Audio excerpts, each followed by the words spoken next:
자, 오늘은 예수님이 우리에게 주신 능력의 실체, 예수님이 우리에게 주신 능력의 실체라는 제목을 가지고 하나님 말씀 전하겠습니다. 여러분 한 주간 잘 지내셨습니까? 자, 우리 옆 사람과 이렇게 인사해 볼까요? 하나님께서 당신을 사랑하십니다. 당신은 은혜의 사람입니다. 당신은 믿음의 사람입니다. 당신은 능력의 사람입니다.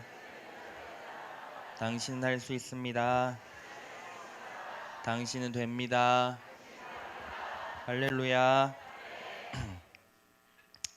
자, 여러분 이제 메시지를 시작해야 됩니다. 메시지를 시작할 때는 집중해 주시고, 자, 여러분들에게 예배가 시작되면 엄청난 영적 공격이 시작됩니다.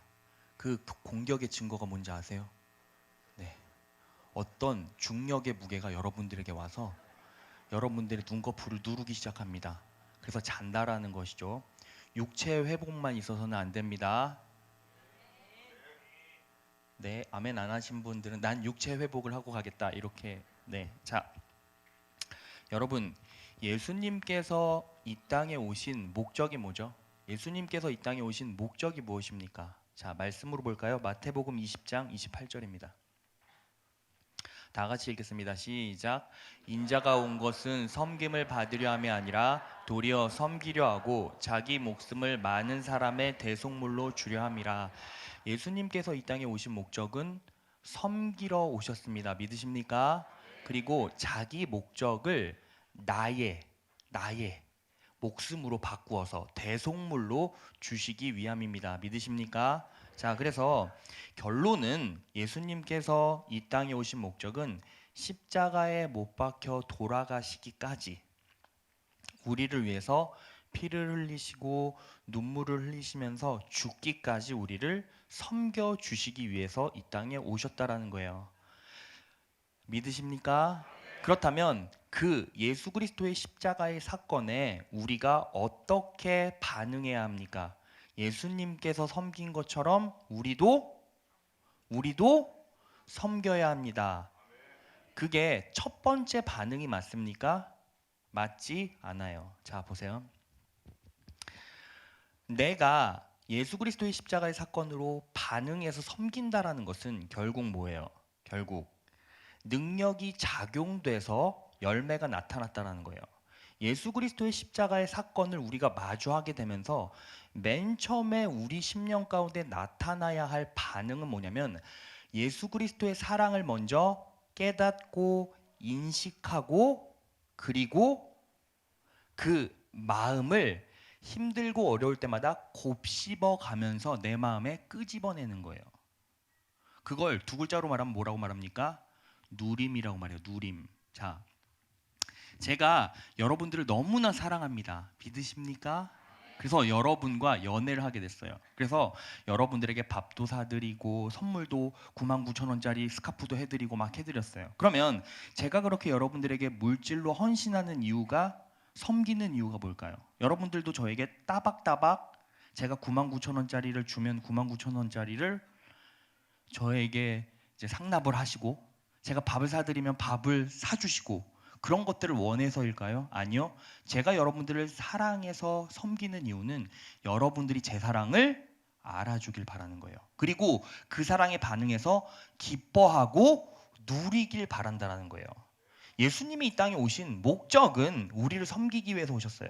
그리고 우리를 위해서 십자가에 못 박혀 돌아가셨죠. 그러면 그것에 대한 첫 번째 반응은 그냥 섬기는 것이 아니라 그 사랑을 받아 누리는 거예요. 왜냐하면 그 사랑에서 뭐가 나타납니까? 능력이 나타나기 때문입니다.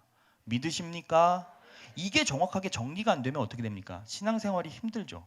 신앙생활이 온통 무언가에 붙잡혀서 압박당하고 끌려가는 것처럼 생각이 되죠. 그래서 항상 우리는 어떻게 해야 돼요? 예수 그리스도의 사랑이 말씀을 통해서 내 심령 가운데 공급될 수 있도록 노력해야 한다라는 거예요.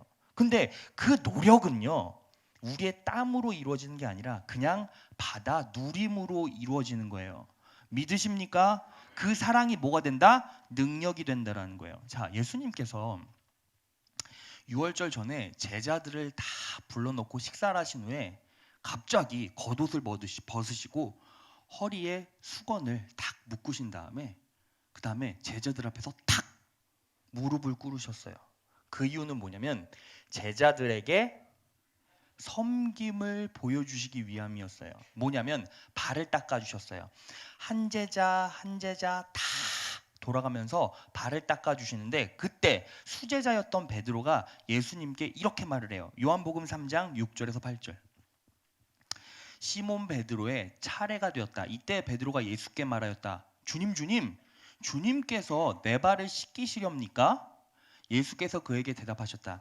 내가 하는 일을 지금은 내가 알지 못하나 나중에는 알게 될 것이다. 베드로가 다시 예수께 말하였다. 아닙니다. 내 발은 절대로 씻기지 못하십니다. 예수께서 그에게 말씀하셨다. 내가 너를 씻기지 아니하면 너는 나와 상관이 없다. 보세요.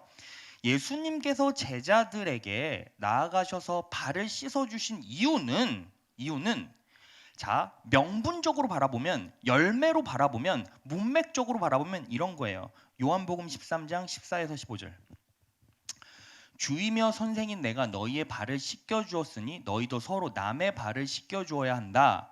내가 너희에게 한 것 같이 너희도 이렇게 하라고 내가 본을 보여준 것이다. 예수님께서 제자들을 섬기신 이유는 너희는 내 모습을 보고 섬겨라 라는 게 사실은 알아들을 수 있는 명분이었지만, 자, 우리가 방금 읽었던 요한복음 13장 6절에서 8절을 보면 그 의미만 가지고 있진 않아요. 자, 다시 한번 요한복음 13장 6절에서 8절을 봅시다. 자, 여기서 우리가 주목해서 볼 구절이 7절이에요.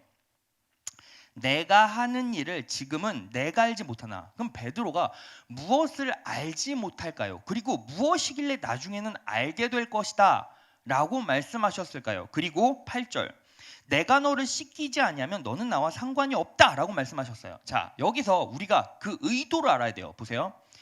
6월절 전에 말씀하시고 이제 무교절이 다가와요. 무교절은 어떤 날입니까? 예수님께서 십자가에 못 박혀 돌아가시기 이제 직전에 고난받기 시작하시는 거예요. 그리고 결국 어떻게 됩니까? 십자가에 못 박혀 돌아가시죠. 근데 예수님께서 십자가에 돌아가셨다는 사실이 예수님께는 가장 큰 고난이에요. 그렇죠? 그런데 제자들에게는 어떨까요? 제자들에게도 마찬가지예요. 왜냐하면 예수님이 뭐 때문에 십자가에 못 박혀 돌아가셨죠?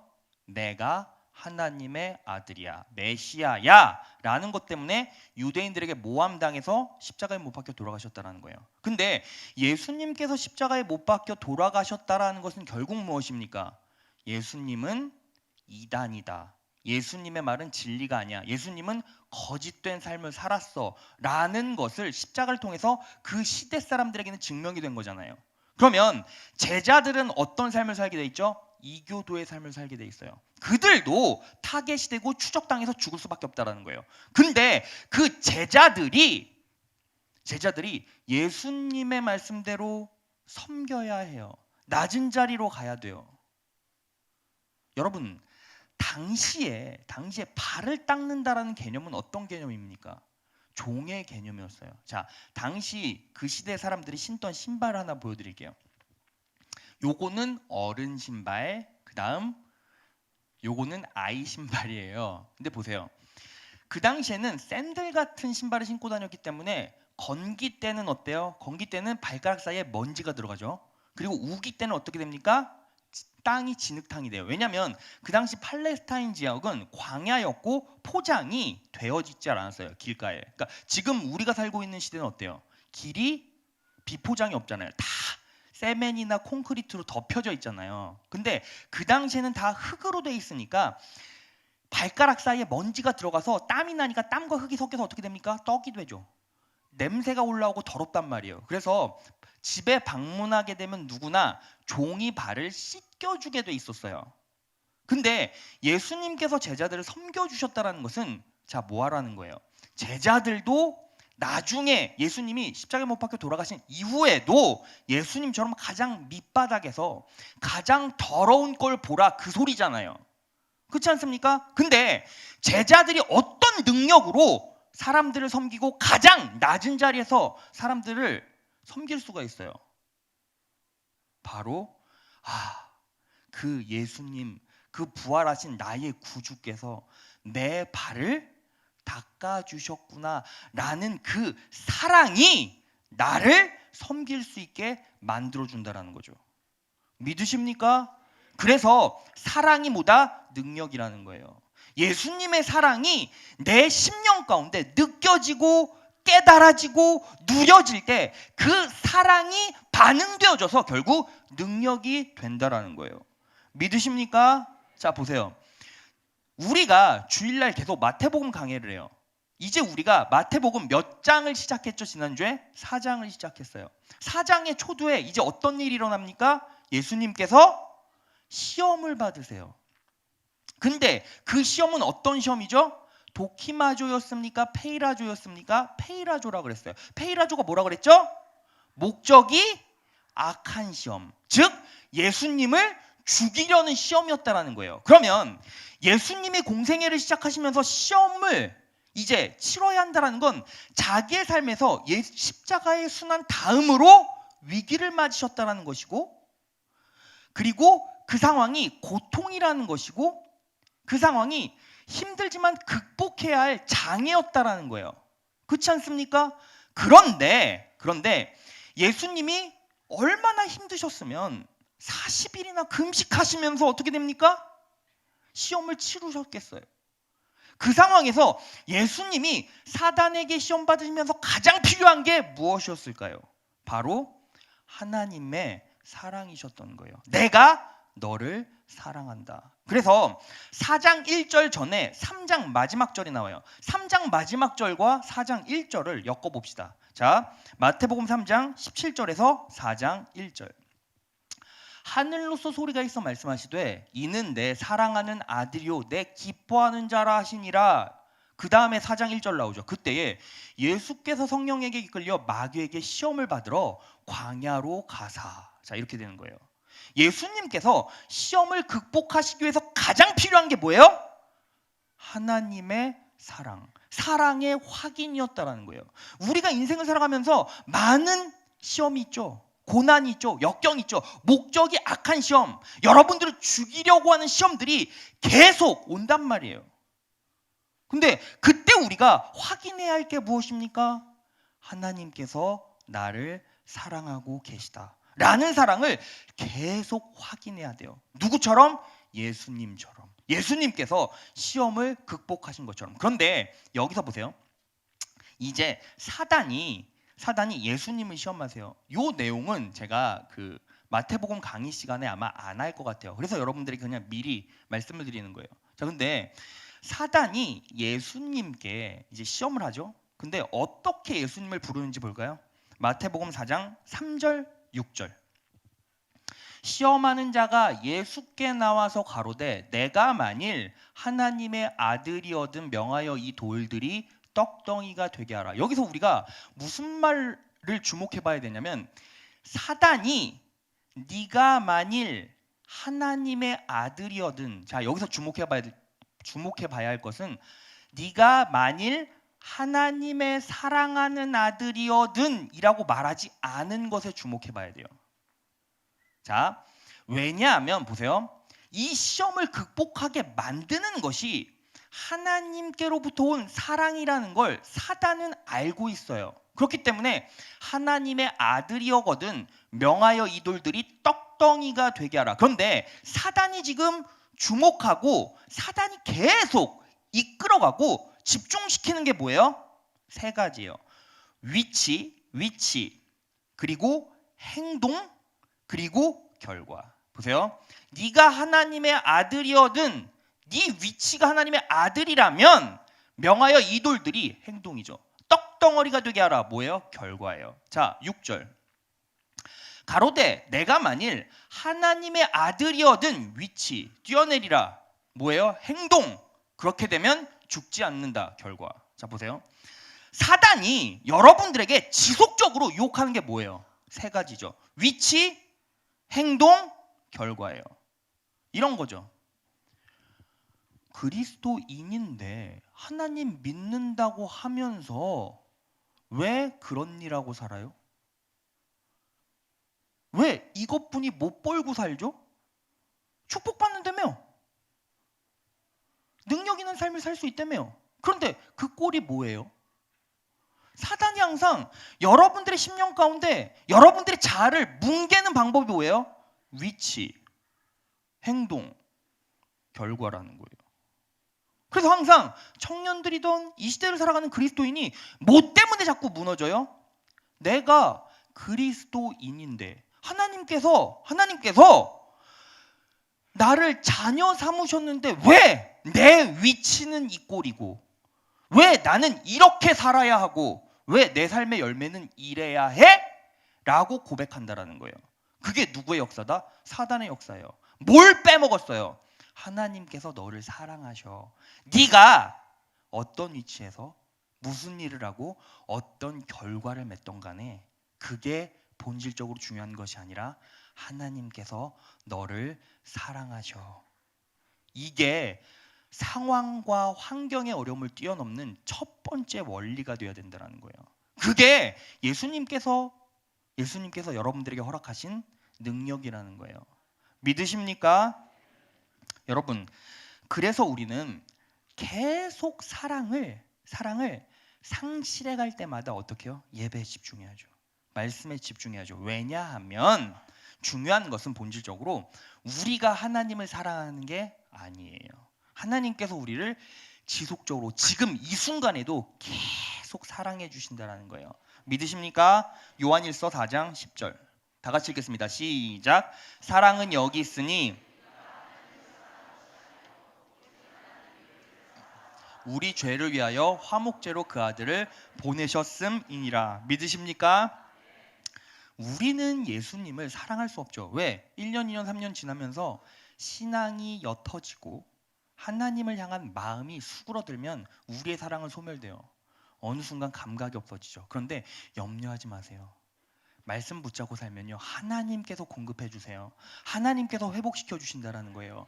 하나님께서 저와 여러분들을 위해서 십자가에 못 박혀 돌아가시고 목숨을 잃으셨고 피와 땀과 눈물을 다 흘리셨으며 여러분들을 위해서, 나를 위해서 무릎 꿇고 내 발을 닦아 주셨다라는 그 사랑은 결코 사라지지 않는다라는 거예요.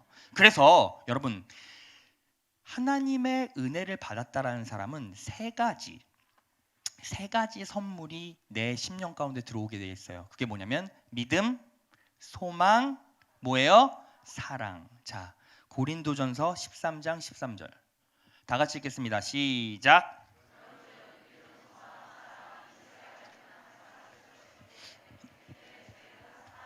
여러분 보세요. 하나님을 사랑하기 때문에 뭐가 생겨요? 내 삶에 소망이 생겨요.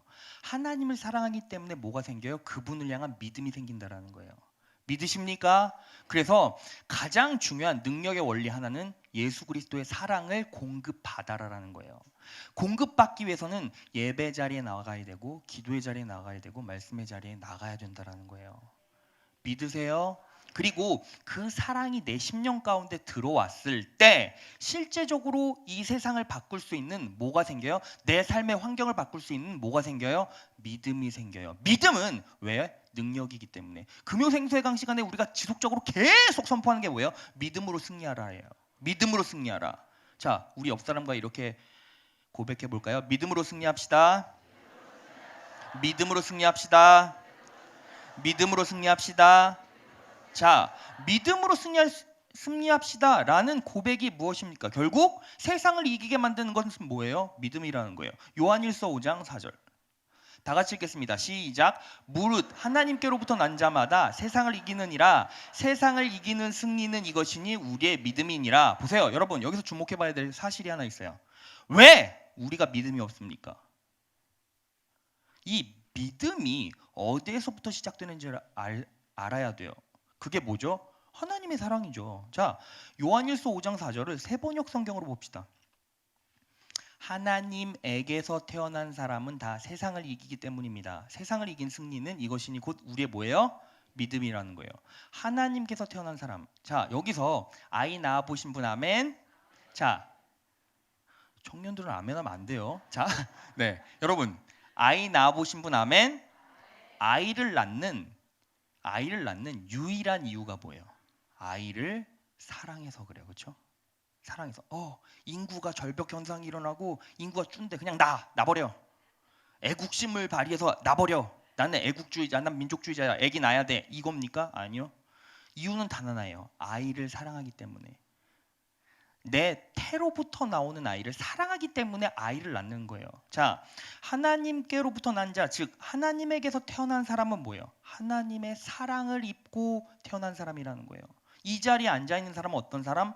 하나님의 사랑을 입고 태어난 사람. 그렇기 때문에 그 사랑으로 뭐가 생겨나요? 믿음이 생겨난 거죠. 여러분, 우리가 정직하게 점검을 하셔야 돼요. 뭘 점검해야 되냐면 내가 이 세상에서 승리하기 위해서 믿음을 작동시켜야 하느냐, 하나님의 사랑으로 반응해서 믿음이 생겨나느냐 라는 것들을 점검하시면 내가 왜 믿음이 작동이 안 되는지를 깨달을 수가 있어요. 내가 승리하기 위해서, 원리를 깨닫기 위해서, 뭔가 지침을 얻기 위해서, 번영하기 위해서 이 자리에 앉아있고 이 말씀의 진리를 내 신념으로 끌어온다면 절대로 그 믿음이 작동이 안 되죠. 근데 하나님의 사랑으로 반응되면 그 믿음은 무조건 능력이 있다는 거예요. 믿으십니까? 왜냐하면 그렇게 하고 싶으니까. 사랑하는 사람에게 헌신하고 싶으니까, 섬겨주고 싶으니까, 그 사람의 말을 듣고 싶으니까. 그게 뭐예요? 믿음이 된다는 거예요. 믿음이 된다는 거. 자, 그러면 우리가 첫 번째 커다란 원리를 알았어요. 믿음이 이 세상을 이기게 만드는 능력인데 그 믿음은 하나님의 사랑으로부터 시작된다.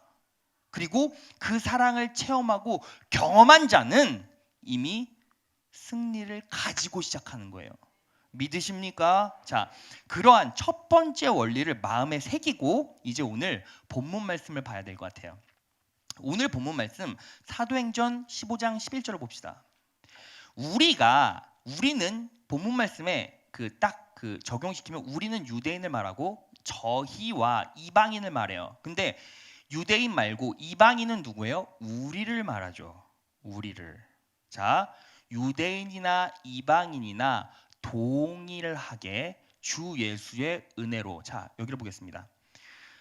우리는요, 예수를 믿으면 우리는 이스라엘 백성이 아니래도 은혜로 구원받아요. 믿으십니까? 하나님의 은혜는 차별이 없다라는 거예요. 그런데 그 은혜로 우리가 무엇을 받아요? 구원 받아요. 저기 말씀에 나와 있잖아요. 주 예수의 은혜로 구원받는 줄을. 자, 이 구원이라는 개념은 헬라어의 소조라는 거예요. 따라해 볼까요? 소조.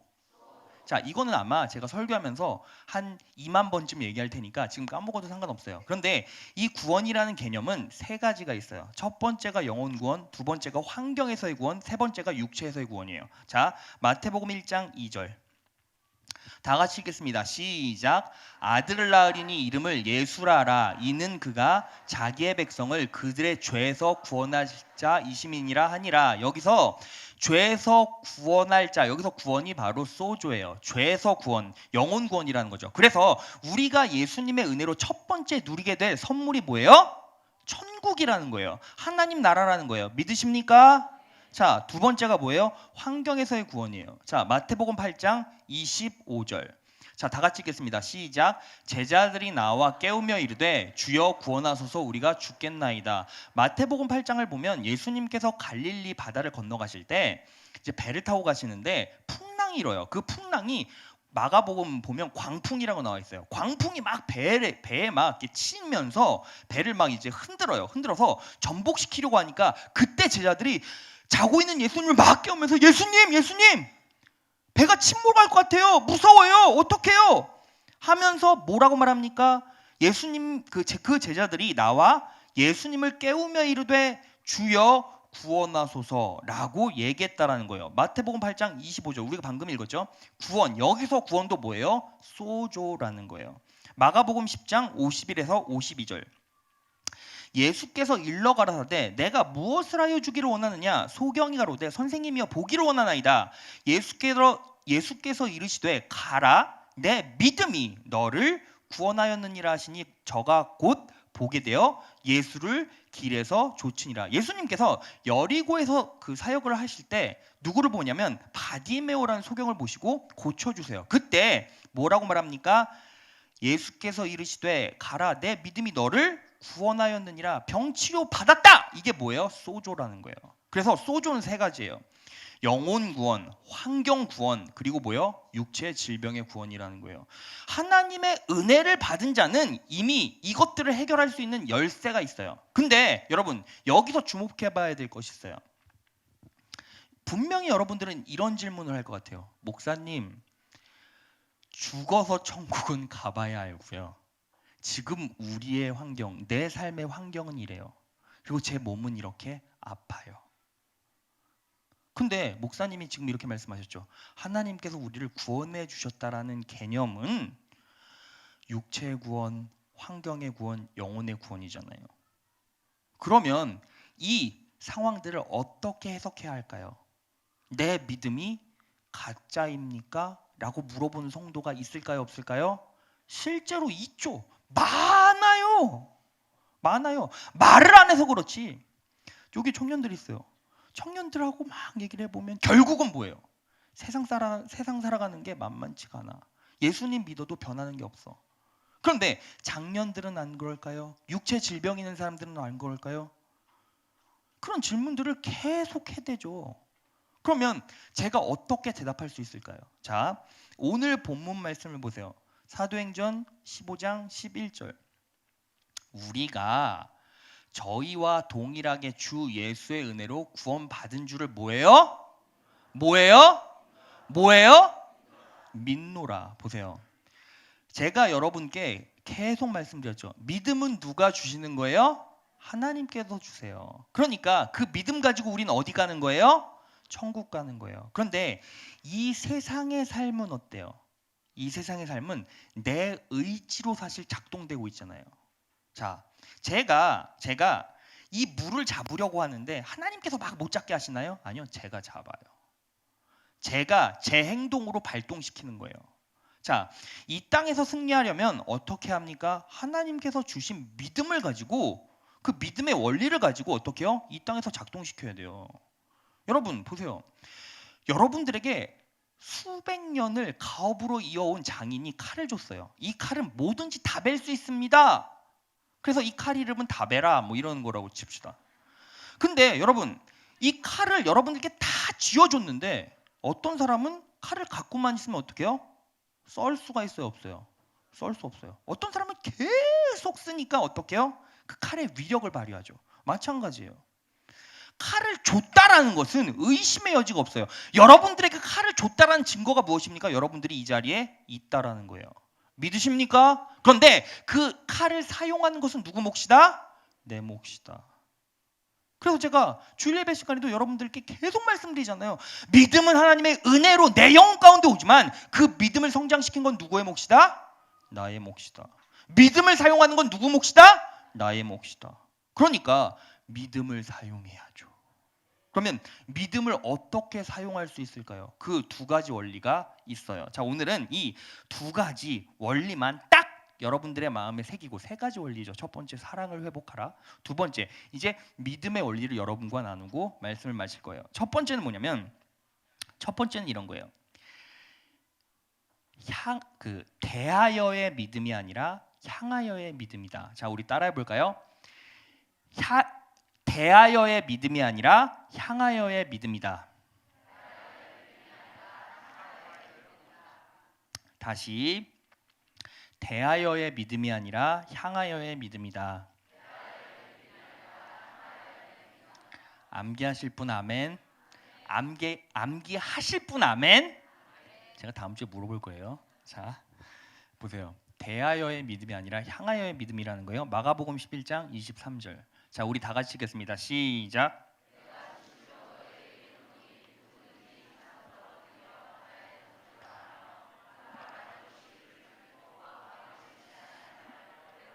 자, 여러분, 예수님께서 제자들을 모아놓고 믿음에 대해 말씀하실 때 여러분 제가 이 메시지, 이 마가복음 11장 23절을 가지고 오늘 설교가 세 번째 설교예요. 그런데 컨텐츠가 다 달라요.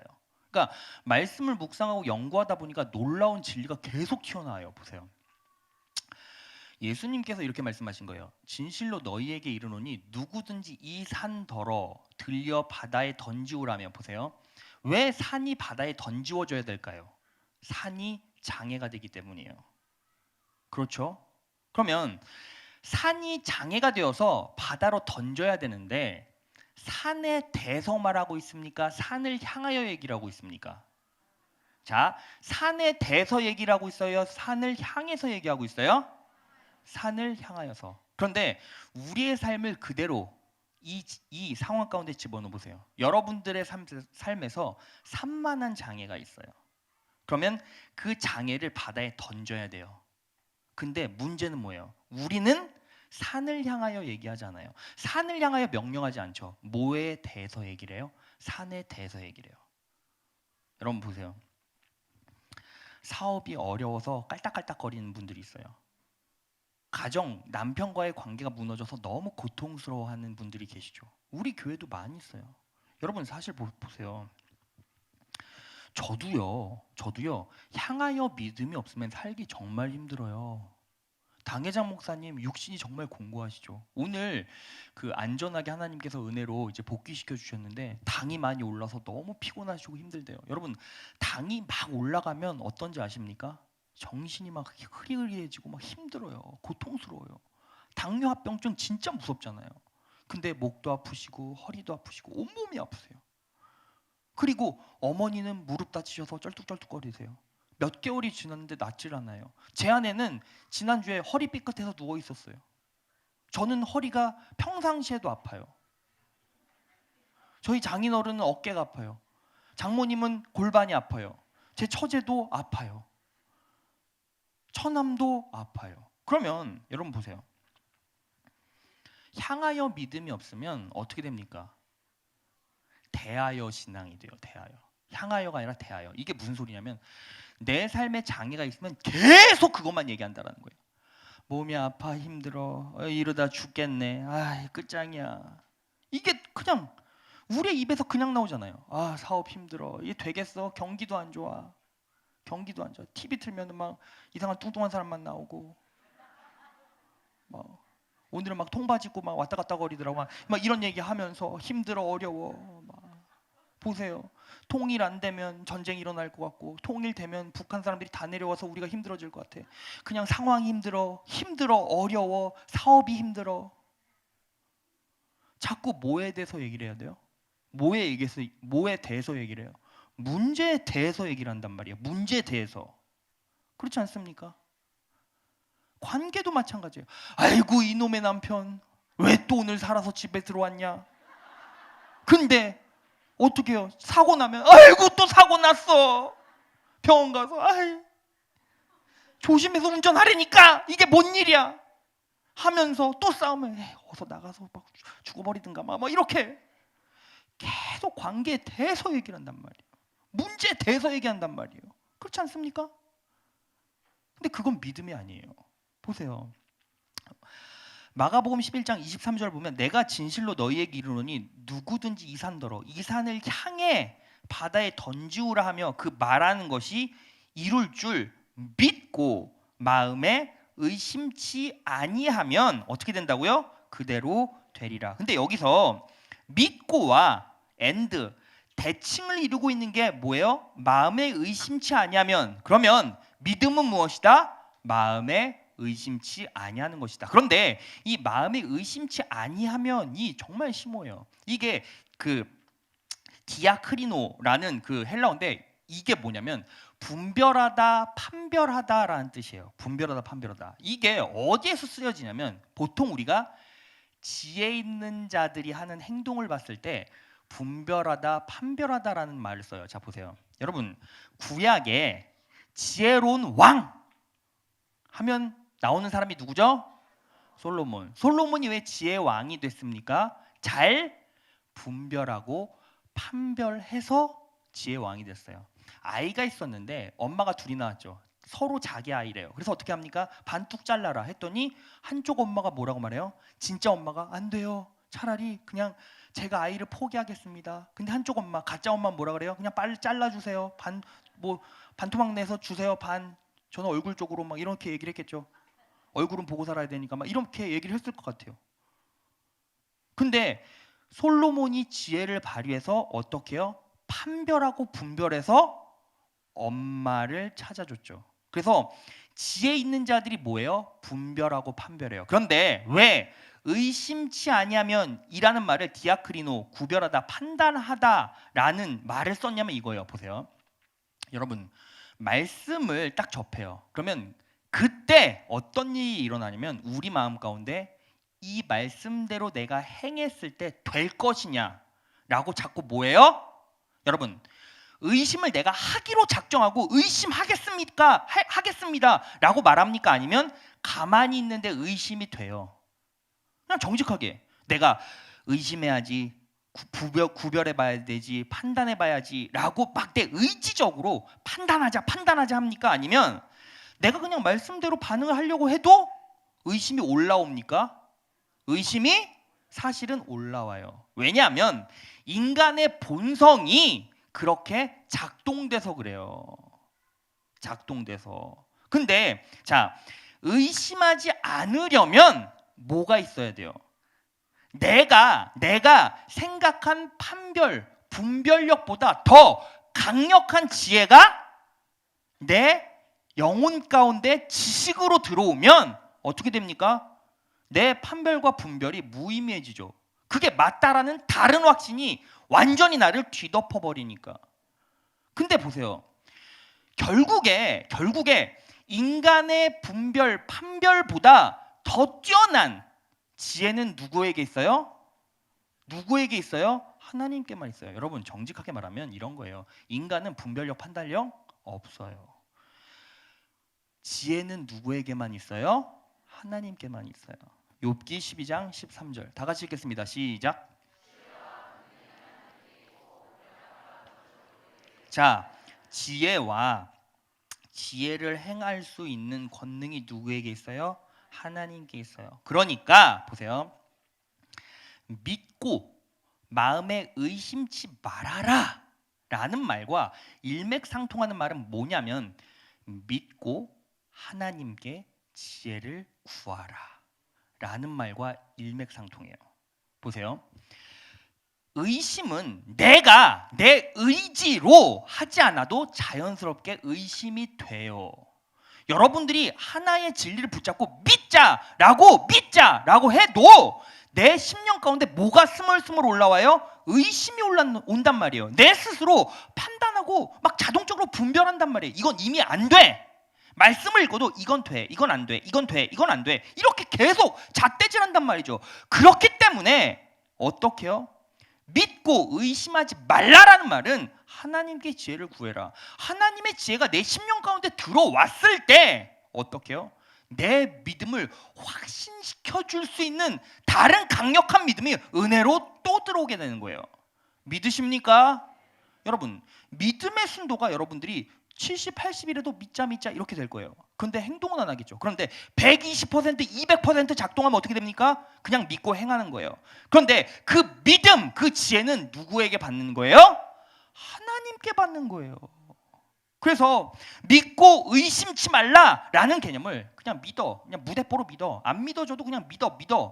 믿어집니까? 아니요. 여러분, 이 자리에 우리가 나온 이유가 뭐예요? 믿고 뭐 하는 거예요? 하나님께 지혜를 구하기 위해. 하나님께 지혜를 구하면 어떻게 됩니까? 하나님께서 의심을 사라지게 만들어 주신다는 거예요. 믿으십니까?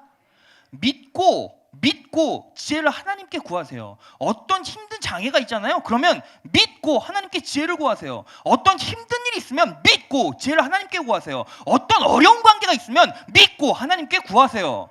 믿으십니까? 자, 야고보서 1장 5절에서 7절. 제가 읽겠습니다. 너희 중에 누구든지 지혜가 부족하거든 모든 사람에게 후히 주시고 꾸짖지 아니하신 하나님께 뭐 하라고요? 구하라. 그리하면 주시리라. 지혜를 구하고 6절 다 같이 읽겠습니다. 시작. 오직 믿음으로 구하고 조금도 의심하지 말라. 의심하는 자는 마치 바람에 밀려 요동하는 바닷물결 같으니 이런 사람은 무엇이든지 주께 얻기를 생각하지 말라. 보세요. 결국 이런 거예요. 목사님 왜 하나님께서 나를 구원해 주셨고 그 구원이 세 가지 의미를 가지고 있는데 왜 저는 한 가지 믿음밖에 내 인생에 작동이 안 됩니까? 영혼의 구원? 그러면 믿음의 작용의 시작에서부터 여러분들의 삶이 변화돼요. 믿음이 여러분들의 인생 가운데 작동되기 시작하는 그 순간부터 이 현실에서의 열매는 여러분들이 맺게 된다는 거예요. 자, 보세요. 여러분, 신앙생활을 10년, 20년 했어요. 근데 열매 맺는 건 달라요. 왠지 아십니까? 믿음의 작동의 시간이 전부 다 다르기 때문이에요.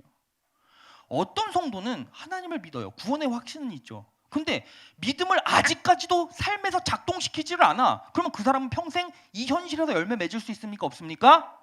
없어요. 없어요. 근데 내가 오늘 하나님을 영접했어. 그런데 믿음의 원리를 내 삶에 지금 이 시간 작동하기 시작해요. 그거 어떻게 됩니까? 지금 씨를 뿌리는 거죠. 씨를 뿌렸으면 언젠가 열매 맺겠죠. 그러면 똑같은 1년 농사를 짓는다고 시작해 봅시다. 그러면 씨를 누가 먼저 뿌리느냐에 따라서 어떻게 됩니까? 열매 맺는 시간이 다르겠죠. 그래서 신앙생활을 오래 해도 결국 내 믿음이 내 삶에서 원리로, 법칙으로, 능력으로 작동이 안 되면 결국 어떻게 됩니까? 열매는 없어요. 정확합니다. 그러면 여러분 생각해 보세요. 이 자리에 앉아있는 모든 사람들이 최소한 금요철에 나올 정도면 내가 하나님께 구원받았다.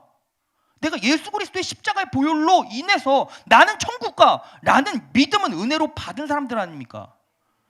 그러면 그 믿음을 어떻게 해요? 내 삶의 원리로 작동시켜야죠. 그러면 삶에 장애가 왔어요. 그 장애가 산과 같이 커요. 그런데 그 산을 바다에 던져버리고 싶어. 그러면 내가 어떻게 해야 합니까? 대하여 믿음이 아니라 향하여 믿음이라는 거예요. 그것에 대해서 고민하거나 고통받지 말고 향해서 선포하시고 어떻게 해요? 지혜를 구하시라는 거예요. 하나님께 지혜 구하면 하나님께서 후히 그 지혜를 허락해 주시니까. 그러면 그 지혜를 받아내면 우리는 어떻게 됩니까? 의심이 있을 수가 없죠. 내 안에 있는 지혜, 내 안에 있는 판별과 구별이 작동할 겨를이 없어요. 왜? 하나님께서 주신 지혜가 너무 확신이 크니까. 그러니까 그렇게 살아가야 되는 거예요. 그런데 그러면서 우리는 뭐 하네요? 기도하네요. 여러분 보세요. 하나님께서 왜 기도를 만들어 주셨을까요? 그냥 마음속으로 그냥 가만히 있으면 그냥 이렇게 되겠지 하면 어떻게 됩니까? 이렇게 되겠지 하다가 죽어서 천국은 가겠죠. 기도를 주신 이유를 생각해 보세요. 이후에 원료를 쫓아가다 보면 하나님께서 구하라, 구하라, 구하라 주실 것이요. 그러면 구하지 않는데 누가 주세요? 그러니까 구해야죠. 그리고 구하고 어떻게 해요? 반응해서 살아야죠. 열심히. 여러분 분명히 기억하십시오. 하나님께서 경영하시지 아니하시면 어떻게 됩니까? 모든 매사에 범사가 헛된 곳으로 흘러들어가요. 그럼 우리가 여기서 모여서 예배하고 기도하는 이유가 뭐예요? 이럴 때 뭐 하라는 거예요? 하나님께 구하세요. 하나님께 믿음으로 구하세요. 지혜를 구하세요. 그런데 뭐부터? 위치, 행동, 열매가 아닌 하나님의 사랑부터 깨닫고 그 사랑에서 나오는 믿음으로 지혜를 구하면 내 심령 가운데 뭐가 사라져? 믿음이 사라지고 그리고 능력의 길로 갈 수 있다는 거예요. 그러면 여러분들의 기도 생활, 여러분들의 믿음 생활을 다 점검해 보세요. 내가 10년이 지났어. 신앙생활 10년 해서 하나님을 믿는 믿음이 강력한 것 같아. 근데 왜 내 삶에는 하나님의 축복이 소조가 환경 가운데 육체 가운데 임하지 않는가? 믿음이 단편적이고 간헐적이죠. 여러분 믿음이 지속되려면 결국 뭐밖에 없어요? 기도밖에 없어요. 매일 기도해야 돼요. 범사에 감사하고 쉬지 말고 뭐 해야 돼요? 기도해야 돼요. 그래야 그 믿음이 끊기질 않아요. 분명히 기억하십시오. 응답받지 못했습니다. 저는 이제 신앙생활 안 하겠습니다. 교회 나오라고 해서 나왔고 예배 들으라고 해서 그냥 설교 들었는데 아무것도 없던데요? 당연히 아무것도 없죠. 여러분들이 하나님과 관계하지 않는데 여러분, 하나님은 너무 섬세하시고 놀라우세요. 믿으십니까? 그러니까 다 해결되는 거예요. 여러분, 제가 향하여 믿음에 대해서 분명히 얘기했습니다. 대하여 믿음이 아니라 향하여 믿음입니다. 믿으십니까? 자, 두 번째는 뭐냐면 받은 축복을 선포하라는 거예요. 받은 축복을 선포하라. 자, 보세요. 자, 이게 어떤 영역까지 흘러가는지 제가 설명을 해드릴게요. 예수님께서 어떻게 태어나셨죠? 마리아를 통해서 수태하셨죠? 수태해서 태어나셨어요. 근데 가브리엘이라는 천사가 예수님의 탄생을 예고했어요. 그래서 마리아를 만났단 말이에요. 그래서 마리아에게 이렇게 말해요. 야, 이제 너의 뱃속에서 예수님이 태어날 거야 라고 말씀해 주셨죠. 그때 마리아는 믿을 수가 없었어요. 왜죠? 그때 마리아는 처녀였잖아요. 남자를 알지 못했잖아요. 근데 그때 천사가 엘리사벳의 예를 들었어요. 야, 너희 친척 중에서 아이 못 낳는 그 늙은 아줌마 있잖아. 그 아줌마가 임신을 해서 벌써 6개월이야. 그거 하나님께서 하신 거야. 그러니까 이제 믿어야지 라고 말하는 장면이 나와요. 누가복음 1장 35절에서 38절. 천사가 대답하여 가로되 성령이 내게 임하시고 지극히 높으신 이의 능력이 너를 덮으시리니 이러므로 나실 바 거룩한 자는 하나님의 아들이라 일컬으리라. 보라, 내 친족 엘리사벳도 늙어서 아들을 배웠느니라. 본래 수태하지 못한다 하더니가 이미 6달이 되었나니. 37절 38절 시작. 대저 하나님의 모든 말씀은 능치 못하심이 없느니라. 마리아가 가로되 주의 계집종이오니 말씀대로 내게 이루어지리다 하매 천사가 떠나가니라. 자, 이 본문 말씀을 누가복음 1장 37절 38절을 현대어 성경 뉴 리빙 트랜슬레이션 NLT 성경으로 한번 볼까요? 자, 보세요. 누가복음 1장 37절 대저 하나님의 모든 말씀은 능치 못하심이 없느니라 라는 말을 현대어 성경에 보면 하나님께서 약속하신 것은 무엇이나 다 그대로 이루어진다 라고 나와 있고, 영어 성경에 보면 For nothing is impossible with God, 하나님이 함께 하시면 불가능은 없습니다 라고 나와 있어요. 자, 이 세 가지 해석을 종합해 보면 하나님의 말씀은 왜 능치 못하심이 없죠? 현대어 성경처럼 하나님의 약속이기 때문이에요. 믿으십니까? 말씀이 하나님의 약속이기 때문에 그 말씀 안에 누가 함께 하세요? 하나님께서 함께 하시죠. 그러니까 같은 말이에요. 말씀은 능치 못하심이 없고 그것이 하나님의 약속이고 하나님께서 그 약속 가운데 함께 하시니 하나님께서 함께 하시면 불가능은 없다라는 거예요. 이게 뭐예요? 말씀이라는 거죠. 그런데 38절을 보세요. 마리아가 말하였다. 저는 주님의 종입니다. 주께서 원하시는 대로 기꺼이 따르겠습니다. 이 모든 말씀이 그대로 이루어지길 바랍니다. 그러자 천사는 사라졌다. 여기서 뭘 주목해 봐야 되냐면 천사가 어디까지 사역을 하고 사라졌어요? 어디까지 사역을 하고 사라졌죠? 마리아가 인정하고 고백하고 선포할 때까지가 누구의 사역이에요? 천사의 사역이었다는 거예요. 그러면 말씀은 하나님의 약속이고 하나님께서 함께 거하시는 거기 때문에 그 말씀 붙잡고 우리는 뭐 해야 돼요? 인정하고 고백하고 뭐예요? 선포해야 된다는 거예요. 믿으십니까? 믿으십니까? 여러분, 이게요 실로 놀라워요. 아주 중요해요. 여러분, 말씀이라는 것은 뭐예요? 말이잖아요. 말. 자, 제가 정말 안타까운 상황들을 한번 맞이했어요. 뭐냐면 이런 거예요. 청년이랑 상담을 하고 있었는데 저는 청년들이랑 상담할 때 언제나 말씀을 믿음으로 붙잡고 내 영혼에 활성화시켜라. 그리고 말씀을 선포하고 말씀대로 될 것이라고 믿고 그리고 지혜를 구하고 그리고 의심치 말아라.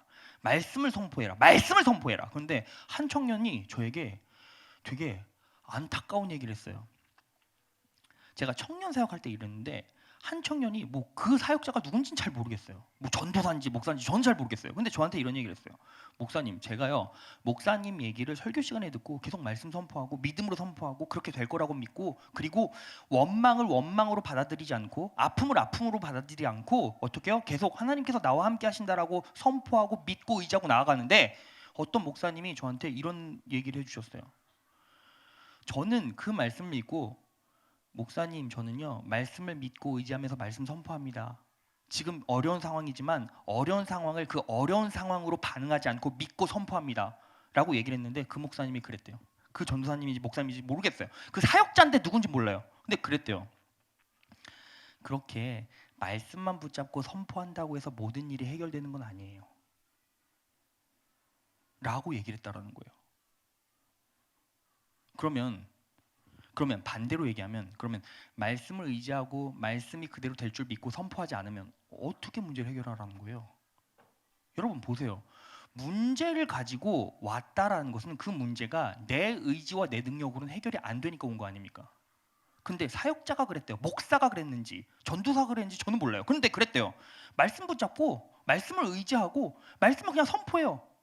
그냥 지금 부모님과의 관계가 힘들고 직장이 너무 힘든데 그 힘들고 두려운 상황과 긴장된 스트레스와 아픔을 그 아픔으로 반응하지 않고 그냥 믿음으로 선포하고 나아갑니다 라고 그 목사님한테 얘기를 했더니, 그렇게 선포한다고, 그렇게 말씀을 내 심령 가운데 활성화시킨다고 해서 문제 자체가 해결되는 건 아니지 않습니까? 라고 얘기를 했다라는 거예요. 그러면 결국 그 목사의 인생의 열매는 어떨까요? 없죠. 부흥은 있을까요? 없죠. 사역 잘할 수 있을까요? 없죠. 우리 교회에 있는지 없는지 나는 몰라요. 그 청년이 어디에서 그런 소리를 들었는지 모르겠지만, 여러분 분명히 기억하세요. 말씀으로 안 되는 건 없어요. 믿으십니까? 믿으세요? 그러면 여러분, 그리스도인이라 함은 하나님이 말씀이고 말씀이 능력이고 말씀 안에 하나님께서 함께 해주시고 그 말씀이 약속이라는 것을 내 심령 가운데 정직하게 정확하게 집어넣고 뭐 하는 거예요? 선포하는 거예요. 인정하는 거예요. 고백하는 거예요. 여러분 그거 아십니까? 여러분들이 진짜 고백하고 인정한다면 선포하세요 할 때 선포가 나와요. 그런데 그 말씀이 내가 선포하기 깨림직하잖아요. 의지할 마음이 조금 단 1%라도 없다면 어떻게 됩니까? 절대 선포 안 합니다. 절대 아멘 안 해요. 절대 아멘 안 합니다. 여러분 아멘이 뭐예요? 그렇게 될지어다잖아요. 절대 아멘 안 해요. 여러분들이 알아요. 여러분들의 심령이 알아요. 여러분들의 고백이 알아요. 불순물이 섞여 있잖아요. 절대 아멘 안 해요. 그 심령 가운데 어떤 열매가 있을까요? 아무것도 없어요. 여러분, 당회장 목사님이요, 머리부터 발끝까지 아프지 않은 데가 없어요. 그런데 초인적으로 능력을 발휘해서 계속 40년 동안을 부흥 집회를, 여러분 이번에 필리핀 선교사 영성수련회 갔다 오셨잖아요. 근데 여러분 그거 아십니까? 당회장님이 저희 아버지라서 그런 게 아니라 어떻게 그런 초인적인 능력을 발휘하신지 아십니까? 계속 뭐를 선포해요? 뭐를 선포해요? 말씀을 선포하잖아요. 그러니까 말씀이 능력이 돼요. 말씀 가운데 하나님께서 역사하시는 거예요. 그러면 저는 목사기 때문에 말씀 선포하고 여러분들은 성도기 때문에 말씀 선포하는 게 아니라 듣는 겁니까? 아니요. 듣고 선포해야 되는 거예요. 믿으십니까? 여러분 입술로 정직하게 선포하잖아요. 그러면 불순물이 섞이지 않아요. 정직하게 선포하면 불순물이 섞이지 않아요. 그런데 여러분 요거 한번 실험해 보세요. 손자나 손녀나 자식들, 어린아이들 그렇게 해 라고 질문할 때 인정하지 않잖아요. 절대 얘기 안 해요. 제스라의 둘 중에 한 명이 그래요. 기도할 때 눈 감아, 기도할 때 아멘해. 자기가 마음 가운데 뭐가 섞여 있잖아요. 절대 아멘 안 해요. 폭력으로 막 협박하지 않는 이상. 그게 신앙이 아니잖아요. 여러분 성령 충만한 사람, 믿음으로 살아가는 사람 입술이 바뀌어요. 기도 소리가 바뀌어요. 믿으십니까? 자, 그런데 이렇게 선포할 수 있는 이유가 뭐예요? 내가 이미 받은 축복을 선포하라는 거예요. 그 이유는 무엇입니까? 이미 여러분들은 은혜를 소유하고 있는 사람이기 때문입니다. 믿으십니까? 자, 고린도후서 5장 21절. 하나님이 죄를 알지도 못하는 자로 우리를 대신하여 죄를 삼으신 것은 우리로 하여금 저희 안에서 하나님의 의가 되게 하려 하심이니라. 현대어 성경을 보면 다 같이 읽겠습니다. 시작.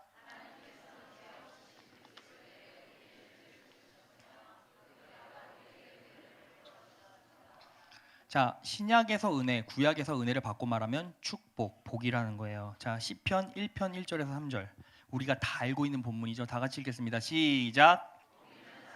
악인의 꾀를 쫓지 아니하며 죄인의 길에 서지 아니하며 오만한 자의 자리에 앉지 아니하고 오직 여호와의 율법을 즐거워하며 그 율법을 묵상하는 자로다. 저는 시냇가에 심은 나무가 시절을 쫓아 과실을 맺으며 그 잎사귀가 마르지 아니함 같으니 그 행사가 다 형통하리라. 자, 보세요. 1절 뭐라고 나와 있죠? 1절 복 있는 사람은, 이미 내 심령 가운데 뭐가 있어요? 복 있는 사람은. 2절 여호와의 율법을 즐거워하며 그 율법을 주야로 뭐하는 자로다? 묵상하는 자로다. 여기서 묵상하다라는 말은 히브리어로 하가라는 말인데, 자, 생각하다라는 뜻도 되지만 사자가 으르렁거리는 소리, 이걸 묵상이라고 말해요. 하가라는 뜻이 딱 그 소리예요. 사자가 으르렁거리는, 짐승이 으르렁거리는 소리가 하가라는 거예요. 묵상이라는 거예요. 그래서 제가 유학 시절에 주이시 유대인이 예수 그리스도의 복음을 믿고 신학교에 오는 사례가 진짜 드물거든요. 근데 그분이 딱 와서 말씀을 묵상하는데 그 토라, 제가 그것도 봤어요. 막 구약 그 히브리어로 된 걸 이따만한 책을 딱 그 펼쳐놓고 하는데 자기는 묵상한대. 근데 막 이렇게 막 하는 거예요. 그래서 뭐 묵상하냐고 했더니 묵상은 선포라는 걸 그 목사님이 알려주셨어요. 묵상은 뭐다? 선포예요. 그러면 여러분들의 심령 가운데 말씀이 내 심령 가운데 들어와 활성화되려면 결국 뭐 해야 돼요? 믿고 하나님께 지혜를 구하고 의심치 말고 뭐 하는 거예요? 선포하는 거예요. 어떤 사람은 복 있는 사람은. 그런데 여러분들은 이미 뭘 받았다? 하나님의 은혜가 임했다. 우리가 방금 고린도후서 5장 21절에서 확인했잖아요. 은혜가 임했잖아요. 그럼 우리는 믿고 의심하지 말고 입술로 선포하라. 그리고 무언가 내 심령 가운데 의심이 있고 내 스스로 자꾸 이 말씀을 잣대질하면서 분별하려고 하면 뭐 해야 된다? 지혜를 구하라라는 거예요. 시편 147편 12절에서 14절. 오 예루살렘아 주를 찬양하라. 찬양이 뭐예요? 선포. 오 시온아 내 하나님을 찬양하라. 이는 그가 너의 문빗장을 견고히 하셨음이니. 이미 빗장들을 견고히 하셨대요. 믿으십니까? 그가 내 안에 있는 너희 자식들에게 복을 주셨느니라. 복을 어떻어요? 이미 주셨어요. 그는 너희 지경들의 화평을 이루시고 가장 좋은 곡식으로 너를 배불리셨느니라. 이미 배불리셨다라는 거예요. 여러분들은 이미 모든 걸 다 가졌어요. 믿으십니까? 뭐만 하면 돼요? 믿음으로 말씀을 활성화시키고 선포하면 돼요. 믿으십니까? 그러면 왜 우리가 선포해야 할까요? 축복을 선포하는 원리가 어떻게 나에게 돌아옵니까? 성경에 그대로 나와 있죠. 베드로전서 3장 9절. 자, 이게 마지막입니다. 베드로전서 3장 9절. 다 같이 읽겠습니다. 시작. 악을 악으로 욕을 욕으로 갚지 말고 도리어 복을 빌라. 이를 위하여 너희가 부르심을 받았으니 이는 복을 이어받게 하려 하심이니라. 자, 이게 개정기역 성경인데 개정 한글, 우리가 보고 있는 개정 한글 성경에는 뭐라고 나와 있냐면 복을 유업으로 받게 하려 함이라. 자, 여러분들이 축복을 빌고 선포하면 그 복이 결국 누구한테 와요? 나에게 와요. 믿으십니까? 믿으세요? 그러면 우리는 이미 소유한 자예요. 믿으십니까? 우리는 이미 은혜를 입은 자라는 거예요. 믿으십니까? 그러면 이제 뭐 해야 돼요? 말씀을 붙잡고 하나님께 구하고 하나님께 의지하고 지혜를 구하고. 여러분들의 삶에서 어떤 장애가 있습니까? 그거 그냥 던져버리세요. 무엇으로? 믿음으로. 뭐 안 던져지잖아, 안 없어지잖아, 이러지 마시고 뭐 하는 거예요? 지혜를 구하고 기도하는 거예요. 여러분, 자, 세 가지 얘기했죠. 하나님의 사랑을 회복하십시다. 믿으십니까? 대하여 믿음이 아니라 향하여 믿음입니다. 믿으십니까? 받은 축복을 선포하세요. 믿으십니까? 받은 축복을 선포하세요. 믿으십니까? 그렇게 살아가셔서 승리한 여러분 되시길 진심으로 축원합니다. 자, 다 눈을 감읍시다.